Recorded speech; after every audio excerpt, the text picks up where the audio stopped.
اعوذ باللہ من الشیطان الرجیم، بسم اللہ الرحمن الرحیم۔ السلام علیکم۔ امید کرتا ہوں کہ آپ سب خیریت سے ہوں گے۔ میں ہوں آپ کا ہوسٹ علی مجتبیٰ اور آپ دیکھ رہے ہیں پیام رمضان، جس میں ہوتی ہے عقائد، اخلاقیات اور شرعی مسائل پر گفتگو۔ اور آج ہمارے ساتھ شریک گفتگو ہیں قبلہ آغا مولانا اسد عباس غفاری صاحب۔ قبلہ السلام علیکم۔ وعلیکم السلام ورحمۃ اللہ۔ میرے سامعین محترم، آج کا ہمارا موضوع ہے فضیلت رمضان۔ رمضان المبارک وہ رحمتوں برکتوں والا مہینہ ہے کہ جس کے بارے میں خود مالک لم یزل نے فرمایا ہے کہ رمضان المبارک میرا مہینہ ہے اور اس کا اجر بھی میں دوں گا۔ اور اسی سلسلے میں ہم قبلہ صاحب سے گفتگو کرتے ہیں۔ قبلہ، جیسا کہ آپ جانتے ہیں کہ آج کا ہمارا موضوع رمضان کی فضیلت ہے، اور اس سلسلے میں قرآن و احادیث کی روشنی میں رمضان کی اہمیت بیان فرمائیں۔ اعوذ باللہ من الشیطان الرجیم، بسم اللہ الرحمن الرحیم۔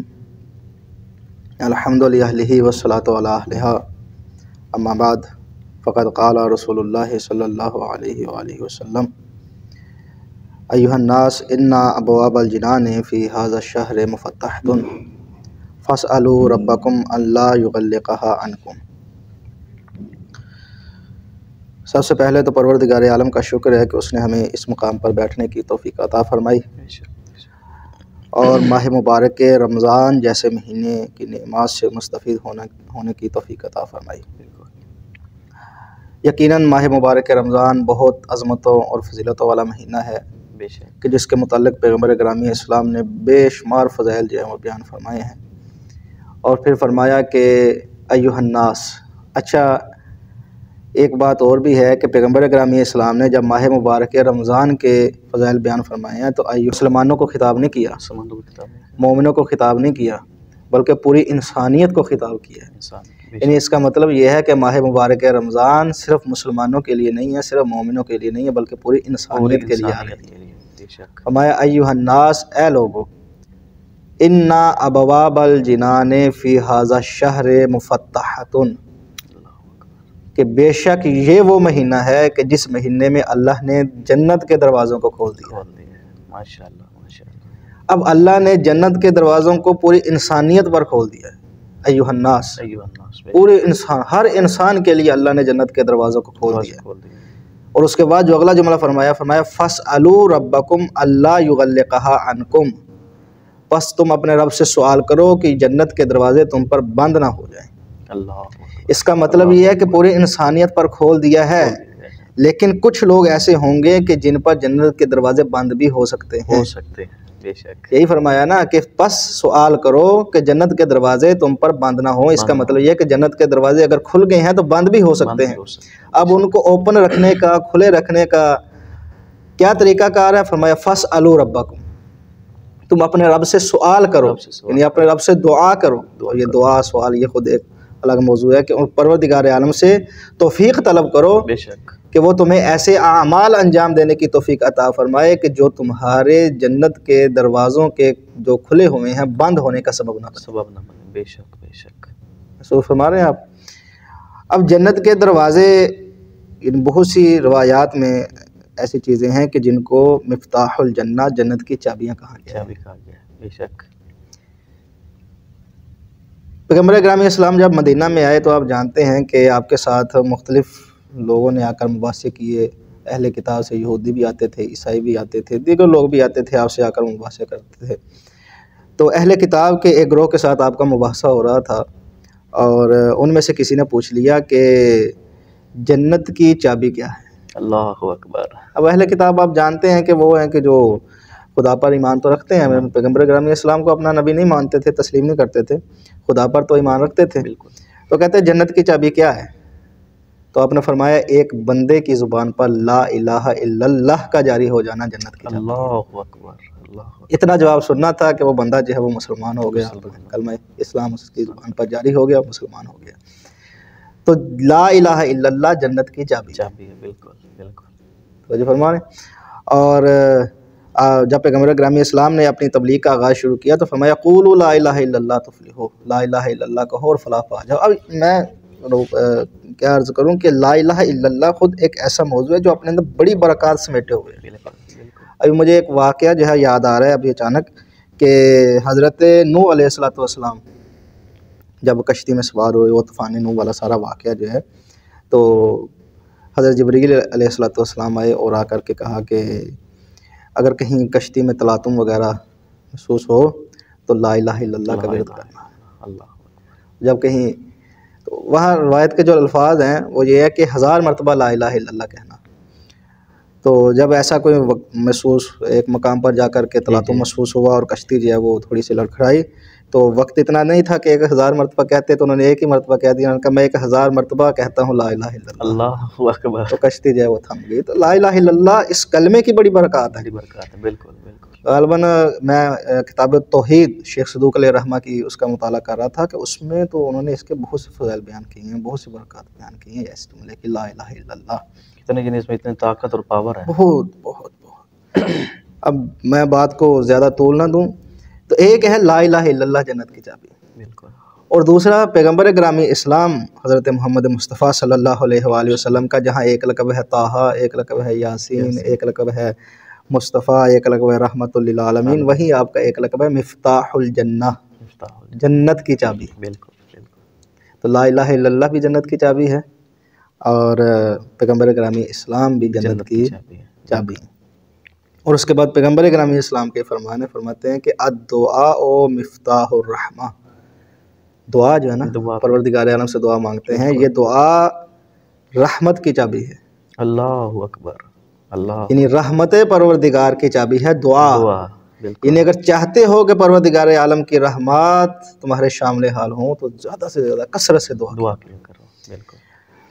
اور اس کے بعد فرمایا والوضوء مفتاح الصلاۃ، کہ وضو جو ہے وہ نماز کی چابی ہے۔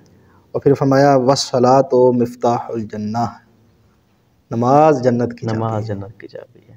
رسول فرما رہے ہیں آپ۔ تو کیا ہو گیا؟ لا الہ الا اللہ جنت کی چابی، اور محمد رسول اللہ جنت کی چابی، یعنی پیغمبر گرامی اسلام پر ایمان، ان کی محبت اور ان کی اطاعت جنت کی چابی، نماز جنت کی چابی۔ اب ایک روایت جو ہے وہ ہے معصوم علیہ السلام ارشاد فرماتے ہیں کہ من اقام فرائض اللہ۔ اب اور کیا چیزیں ہیں جو جنت کی چابی ہیں؟ دیکھیے، فرماتے ہیں من اقام فرائض اللہ واجتنب محارم اللہ، کہ وہ شخص کہ جو اللہ کی طرف سے فرض کی ہوئی چیزوں کو انجام دے، ادا کرے، واجتنب محارم اللہ، اور جو چیزیں اللہ تعالیٰ نے حرام کی ہیں ان سے اجتناب کرے، وَأَحْسَنَ الْوَلَایَةَ لِأَهْلِ بَیْتِ نبی اللہ، اللہ اکبر، اور اللہ کے نبی کے جو اہل بیت ہیں ان کی ولایت کو اچھا مانے، اچھا سمجھے۔ اور اس کے بعد جو جملہ ہے نا لطف لیجئے گا، فرمایا وَتَبَرَّأَ مِنْ أَعْدَاءِ اللَّهِ عَزَّ وَجَلَّ، اور جو اللہ کے دشمنوں پر تبرہ کرے۔ اللہ اکبر، تبرہ یعنی اظہار برات کرے، بیزاری کرے، کن سے؟ من اعداء اللہ عز وجل، اللہ کے دشمنوں سے۔ کون ہے اللہ کے دشمن؟ آپ کو یاد ہوگا جب فرمایا کہ من کنت مولا فہذا علی مولا، فرمایا اللہم وال من والاہ وعاد من عاداہ، جو ان سے محبت رکھے تو اس سے محبت کر، جو ان سے دشمنی رکھے تو ان سے دشمنی کر۔ یعنی آل محمد کا جو دشمن ہے وہ خدا کا دشمن ہے، اور آل محمد کے دشمن سے خدا کے دشمن پر تبرہ کرنا بھی ضروری ہے۔ اور یہ فرمایا کہ جو شخص فرائض کو انجام دیتا ہے، محارم سے اجتناب کرتا ہے، اور اہل بیت کی ولایت کو اچھا سمجھتا ہے، اور اللہ کے دشمنوں پر تبرہ کرتا ہے، فَلْيَدْخُلْ مِنْ أَيِّ أَبْوَابِ الْجَنَّةِ الثَّمَانِيَةِ شَاءَ، وہ جنت کے 8 دروازوں میں سے جس دروازے سے داخل ہونا چاہتا ہے ہو سکتا ہے۔ بالکل بالکل، جنت کے 8 دروازے جس میں سے وہ چاہتا ہے کہ داخل ہو، 8 کے 8 دروازوں میں سے وہ داخل ہو سکتا ہے، شاء جس سے چاہے، بالکل ٹھیک ہے جی۔ تو یہ اہل بیت کی محبت بھی جنت کی چابی ہے۔ بالکل۔ ایک اور روایت ہے، فرمایا کہ وہ پیغمبر گرامی اسلام سے ہے، فرماتے ہیں کہ من اسبغ وضوءہ واحسن صلاتہ، کہ جس نے اپنا وضو مکمل کیا اور اپنی نماز کو یعنی پورا انجام دیا، اچھے طریقے سے انجام دیا، وادى زکاتہ، زکوٰۃ کو ادا کیا، وکف غضبہ۔ اب یہ ہر ایک جو ہے وہ اپنی جگہ پر ایک مستقل موضوع ہے، نماز، زکوٰۃ، وضو اور کف غضبہ، اپنے غصے کو روک لینا، کنٹرول کر لینا، یہ بھی ایک موضوع ہے۔ وَسَجَنَ لِسَانَهُ، اور اپنی زبان کو روک لے، اپنی زبان کو قید رکھے، اپنی زبان کو کنٹرول میں رکھے۔ اور اس کے بعد فرمایا وَاسْتَغْفِرَ لِذَنبِهِ، اور کیا کرے؟ اور استغفار کرے اپنے گناہوں کا۔ یعنی انسان گناہ گار ہے، گناہ ہو سکتے ہیں، بالکل۔ اگر کہیں گناہ ہو جائے تو اپنے گناہوں پر اکڑا نہ رہے بلکہ استغفار طلب کرے پروردگار عالم سے۔ اور وَأَدَّى النَّصِيحَةَ لِأَهْلِ بَيْتِ نَبِيِّهِ، اور پیغمبر اکرام اسلام کے جو اہل بیت ہیں ان کے لیے خیر خواہی رکھے۔ اس کے بعد جو جملہ ہے بہت خوبصورت ہے، فرماتے ہیں فَقَدِ اسْتَكْمَلَ حَقَائِقَ الْإِيمَانِ، تو یہ ایسا شخص ہے کہ جس نے ایمان کی حقیقتوں کو مکمل کر لیا۔ بالکل، جس نے ایمان کی حقیقتوں کو مکمل کر لیا ہے۔ وَأَبْوَابُ الْجَنَّةِ مُفَتَّحَةٌ لَهُ، اور یہ وہ شخص ہے کہ جس کے اوپر جنت کے دروازوں کو کھول دیا گیا۔ بالکل، بے شک۔ تو اہل بیت کی محبت جو ہے وہ جنت کی چابی۔ اب یہ ایک روایت جو ہے وہ ہماری ان بہنوں اور ماؤں کے لیے کہ ان کے لیے فرمایا پیغمبر اکرم اسلام نے کہ اذا عرفت المرأۃ ربہا، جب ایک عورت اپنے رب کو پہچان لے، اللہ اکبر، اللہ اکبر، اپنے رب کی معرفت رکھے، وآمنت بہ، اور اس پر ایمان رکھے، وبرسولہ، اس کے رسول پر ایمان رکھے۔ اور اس کے بعد فرمایا وعرفت فضل اہل بیت نبیہا، اور نبی کے اہل بیت کی فضیلت کو پہچان لے، بے شک، کہ اہل بیت کی فضیلت کو پہچان لے۔ وصلت خمسن، اور پانچوں نمازیں ادا کرے۔ وصامت شہر رمضان، ماہ مبارک رمضان ہے نا، ماہ مبارک رمضان کے روزے رکھے۔ وَأَحْسَنَتْ فَرْجَهَا، اور عفت و پاک دامنی اختیار کرے۔ وَأَطَاعَتْ زَوْجَهَا، اور اپنے شوہر کی اطاعت کرے۔ بے شک۔ ایسی جو عورت ہے، تو ایک شاء وہاں فرمایا تھا، اب یہاں کیا فرماتے ہیں؟ دخلت من ای ابواب الجنت شاءت، یہ جنت کے جس دروازے سے چاہے داخل ہو سکتے ہیں۔ بے شک، بے شک، یہ جنت کے جس دروازے سے چاہے داخل ہو سکتی ہے۔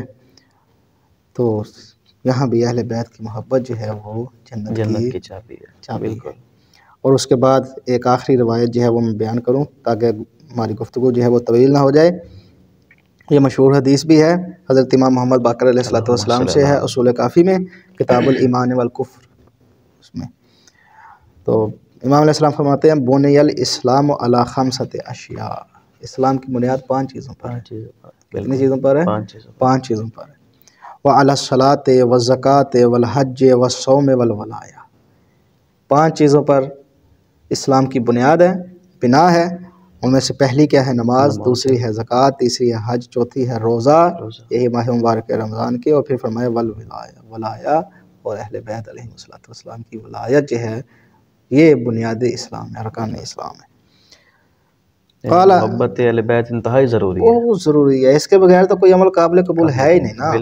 کتنی ایسی روایات آپ دیکھتے ہیں کہ جو اہل سنت، اہل تشیع نے تو ہے، اہل سنت نے بہت اپنی کتب میں ایسی روایات نقل فرمائی ہے کہ اگر اہل بیت کی محبت نہیں ہے تو انسان کے پاس کچھ بھی نہیں، بالکل، اور جنت کی خوشبو بھی نہیں سونگھ سکتا۔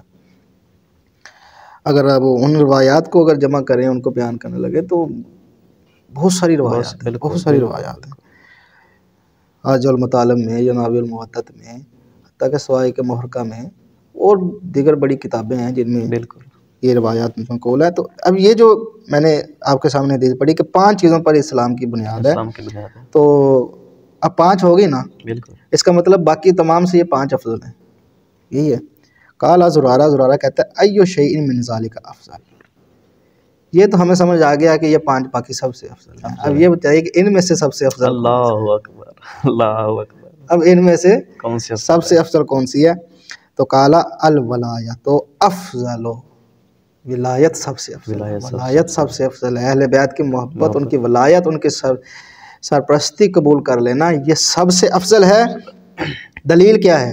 دلیل دی ہے امام نے، فرمایا لِأَنَّهَا مِفْتَاحُهُنَّ، کیونکہ یہ دونوں، یہ ولایت اہل بیت ان سب کی چابی ہے۔ اللہ اکبر، اللہ اکبر، نماز، زکوٰۃ، حج، صوم، ان سب کی چابی ہے. مطلب یہ ہے کہ اگر ولایت اہل بیت اور ولایت اہل بیت انسان کے پاس نہیں ہے تو نہ اس کی نماز قبول ہے، نہ اس کی روزہ قبول ہے، نہ کچھ کوئی عمل اس کا قبول ہے نہیں. آپ روایت سنتے ہیں کہ پیغمبر گرامی اسلام نے فرمایا تھا کہ بہت سے لوگ ہوں گے کہ جن کی نمازوں کو ان کے منہ پر مار دیا جائے گا اگر ان کے پاس ولایت ہے. اور یہ ایسی چیز ہے کہ جس کے بغیر جو ہے وہ کوئی انسان جنت میں جا نہیں سکتا.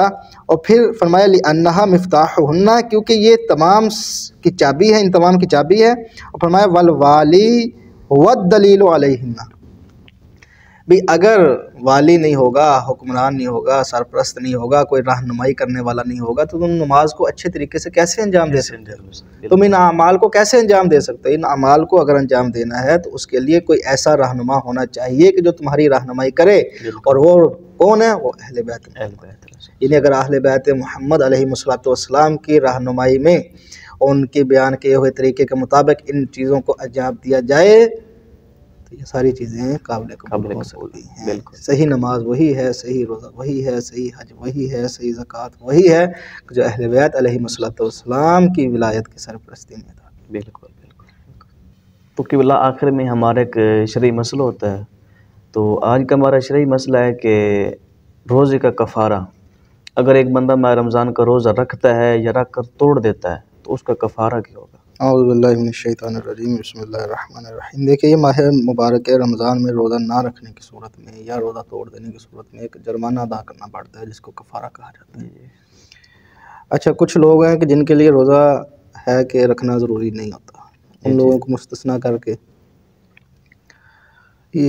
اور کچھ لوگ ایسے ہیں کہ جن کے لیے روزہ جو ہے وہ مثلا توڑنا، مثلا اسے کہتے ہیں کہ قصر کر دینا ضروری ہوتا ہے. ان سب کو مستثنیٰ کر کے ایسا شخص کہ جس کے لیے روزہ مکمل کرنا ضروری ہے، ہم کہہ سکتے ہیں جس شخص کے لیے روزے کو مکمل کرنا ضروری ہے اور جس کے لیے روزہ رکھنا ضروری ہے، اگر ایسا شخص روزہ نہیں رکھتا اور روزے کو توڑ دیتا ہے تو اس کا کفارہ یہ ہے کہ وہ ایک غلام کو آزاد کرے، 60 مسکینوں کو کھانا کھلائے، یا یہ ہے کہ وہ 60 روزے یعنی 2 مہینے روزے رکھے.